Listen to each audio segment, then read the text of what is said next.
Hello, everyone. So, all the mood music and some other reporting suggests that Mr. Trump might be close to a decision point on what to do about Iran, whether to strike or not to strike. And I thought it might be worth just doing a quick revision as to where we are, what the options might be, and what the risks are, most importantly. So, we know the US has assembled a huge amount of hardware in the Gulf right now. We've seen an aircraft carrier group, and don't forget, an aircraft carrier comes with a bunch of other vessels, destroyers, frigates, submarine, that provide a huge amount of firepower, as well as just the planes that fly off the deck of the ship. We've seen bombers moving into Diego Garcia. We've seen other planes moving into Al Udeid Air Base in Doha in Qatar. So everything's in place, including all the electronic warfare assets that are going to be needed. And there's also reports that missile defences in various Gulf states have also been uplifted in anticipation of some sort of military action. So we've seen all the chess pieces there, that the board is set, and now it's about the decision whether to go or not. And of course, what will be happening in the background is all the military staff will be working up their plans. They'll be looking at target decks. They'll be coming up with courses of action. And they'll be doing the kind of mission analysis that you would expect to see to give real thinking behind what they're actually going to do when they do it. And they will, of course, presented a raft of options, and I'll talk about those in a minute. But first of all, we'll talk about where we are diplomatically, because don't forget, there are three levers of government. There's economic, and we've seen that solidly with the sanctions for a long time, which have really hurt the Iranian regime. There's diplomatic, and that's kind of where we are now. So Mr. Trump is trying to do his deal. Unfortunately, or fortunately, depending on your perspective, the deal being put to the Iranians to give up their nukes, give up their missile program, and the rest, is not something they can realistically say yes to and still kind of retain their credibility. Don't forget, that there's a real kind of sense of honor. It would be dishonorable for them to lose in this way. So the regime kind of conceptually, psychologically, is in a really difficult position to say yes to the deal that Mr. Trump is proposing. So that probably suggests we're shortly going to run out of diplomatic options relatively soon, which brings us to the third arm of statecraft, and that is, of course, military action. So what are the options on the table for the Americans if they do decide to strike? Well, first of all, is it going to be unilateral or multilateral or bilateral? Are they going to do it with partners, or are they going to do it alone? There's some talk, of course, of the Israelis getting involved. It's interesting because the United States don't need anyone else. Like a carrier group plus everything else they've put into position in the Gulf, that really does not need outside assistance from Israel. And Israel's Air Force might actually be better off playing what the Americans would call defense against any Iranian missile attacks that come as a result of American attacks on Tehran or other sites inside Iran. So I'd be relatively surprised if we saw much Israeli actual involvement. Of course, they'll be heavily involved in the intelligence side of things. That's unquestionable. One of Israel's great strengths as an ally is the intelligence it shares with its allies. For example, helping the Brits with Iranian nefarious activity on British soil. Hezbollah, they're an Iranian proxy. They run guns, drugs, people into Europe. This is something the Israelis have really helped us with on the intelligence front. But military action, it might happen with the Israelis, but I'd be really surprised.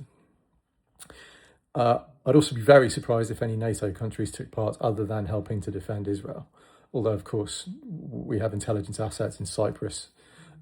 We have, we the Brits, that is.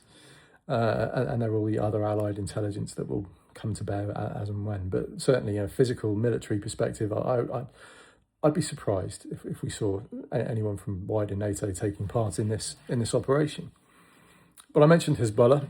What we have seen in the last few weeks from the Israelis is very forward defence. They've been actively going after Hezbollah capability. And it's hard to think that isn't because there might be an attack coming from the Americans on Iran, and there is every chance that Iran might try and activate some of what's left of its proxies around the Gulf region to try and, at least strike a blow, even if it is a Parthian shot. So Israel's making sure Hezbollah doesn't have any capability that might be brought to bear if that situation arises. We can also, when it was talking about the proxies, and I've sort of strayed into the risks here, but I'm just going to get a little bit ahead of myself. there's every chance that Iran might activate the Houthis. There's militias still in Iran, in Iraq, that nobody really talks about. They were very, very quiet during the Seven Front War, mainly, I think, because of American military presence in the area deterring them. But they do have something like 1 million people under arms in Shia militias. And they have every capability that you might think of. And so there are American bases in Iraq which might be struck. But I'll go on to the rest of the risks in a moment. I want to talk first of all about the options the Americans have for striking. First of all, there's the full land invasion. I'd be very surprised if we saw that. I think it's the least likely option. I don't think American boots on the ground is going to happen. Think Iraq 2003. I just don't see it. It would commit America to a very long, protracted ground operation with every chance of notable numbers of casualties. We might see some sort of special forces kind of thing, like we saw in Venezuela. Very risky indeed. Far riskier than Venezuela due to the geography and the kind of hiding places the Iranian regime have, underground, under mountains, very much using the Hamas model of getting their command and control underground. And look, we know that Fordo was hit by 12 massive ordnance penetrators back in the 12-day war, and that wasn't enough to completely put it out of action, no matter what Mr. Trump says. I've had a very good briefing from people who know, and that is still operational in some capacity. So to get underground and start lifting the Ayatollah or the president, it's not a mission I would want to volunteer for, but it's not out of the question. So we might see that sort of ground capability. It would surprise me, but it's certainly more possible than, say, NATO getting involved. The other options then for airstrikes, I think we're looking at potentially the sort of all-out war option is one that's on the cards. That will have been presented. That will be day after day of rolling airstrikes, very similar to Israel's performance in the 12-day war, to take the regime apart from top to bottom. Striking the 11 different IRGC headquarters and all their subordinate headquarters, taking out the Ayatollah, taking out the president, completely wiping the regime's capabilities off the map. That's one option.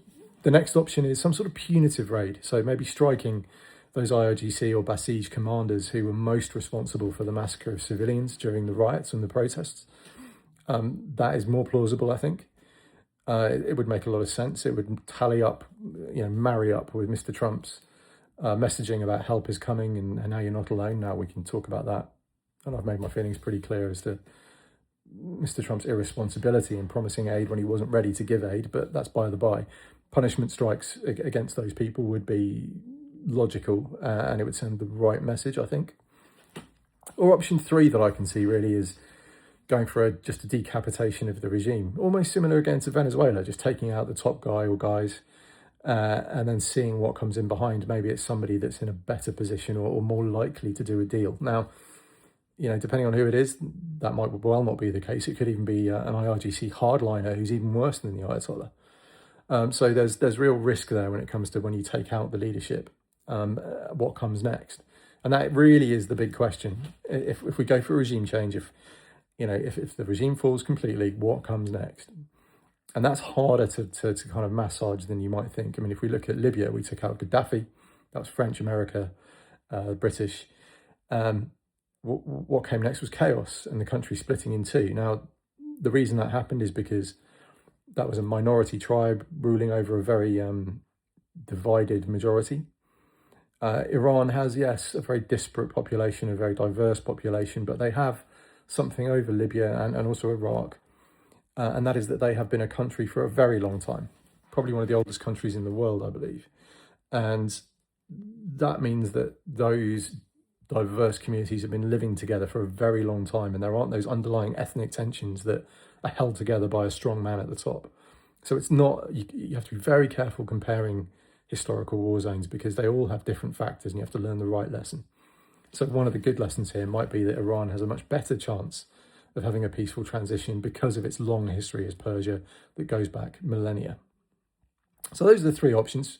Full kind of regime change, punitive strikes, or just decapitation in the hope that what comes next is more amenable to a deal than what is there currently. Like I said, I don't think there'll be ground options. So what are the risks then? I've already spoken about the risk of activating what's left of the Ring of Fire, that proxy network throughout the Middle East. That's possible. A preemptive attack might be an option. That there are a lot of targets floating around in the Gulf right now, and Iran does have some strike capabilities. So they might even think, hell, if they're definitely going to do it, then we might as well get the first blow in. Now, that would be a huge escalation, and that would probably affect the American calculus as to what option they were going to take. So again, on Iran's side, it's a risk that they do it, but it's also a huge risk to Iran to do it as well. Other risks, they do have a good stock of ballistic missiles. We know that. Their ballistic missile stores are pretty much back to where they were before the 12-day war. Whether they can get them off the ground is another question, because, of course, the Americans will have been looking at this. They'll know everything I've just said. It's not, this isn't a revelatory video that's going to change Pentagon plans, but they'll know it and they'll have planned for it, and they'll have what we call certainly suppression of enemy air defenses, or SEAD. But the rockets and that capability will be very high on the target deck initially, I suspect. Other risks are slightly lesser risks, but they are possible. There are Chinese ships floating around in the Gulf. What limitations is that going to place on what America does? If they're floating between the big armada and the Iranian coastline, it's very hard to fire over the top of neutral shipping. It's not something that the Chinese would be happy to see. So could they have a role to play in this? Likewise, what's Russia's role? We've seen flights from Tehran to Moscow in the last couple of days. What plans have been hatched there? We know the Iranian regime has taken reinforcements of some kind with a huge influx of cargo planes into Tehran. What capabilities have been brought in that are going to have to be dealt with, or that might pose a threat to neighbouring countries. And then, of course, there's the risk to the Gulf states. If Iran's regime looks like it's going down completely, they might just go for that Parthian shot of firing everything at everyone and seeing that regional escalation. I've mentioned the what next. That is still a risk. So you have that hardliner that might take over. You might have, factions within Iran who cause sort of a civil war-ish thing. I don't think it'll be a full civil war, but certainly there is a risk that, dissident groups can cause real security problems internally to Iran. And the final risk, I think, is, if the security situation does deteriorate inside Iran, we might see a refugee influx across Europe from Iran as well, so through Turkey and then onwards into mainland Europe. And of course, that'll be a domestic security problem, because you don't know who's moving. They might be regime members. They might be malign actors, as well as innocent people fleeing a troubled area. So that's something to keep an eye out for. And then one more thing, of course, there might be attacks on American soil. There might be attacks on British soil through those IRGC sleeper cells that are out there. How big they are, there's no way to tell. How capable they are, again, no way to tell. And how far ahead of them are our security services, again, we don't know this stuff. But it's a possibility that's worth just discussing in the short term. So that's where we are with Iran. Please feel free to leave a comment if you think I've missed something, or if you disagree. I'd love to hear from you. But yeah, all we can really do now is watch and wait and see what the regime does and what Washington do. And then when it happens, we'll make more analysis and we'll see what we missed. But if you enjoyed this, again, please do like, subscribe, and follow me on Substack, where you get all my long writing. You get all this stuff in long written form that you can digest in slow time. And that's mrandrewfox.substack.com. So until next time, thanks very much for watching.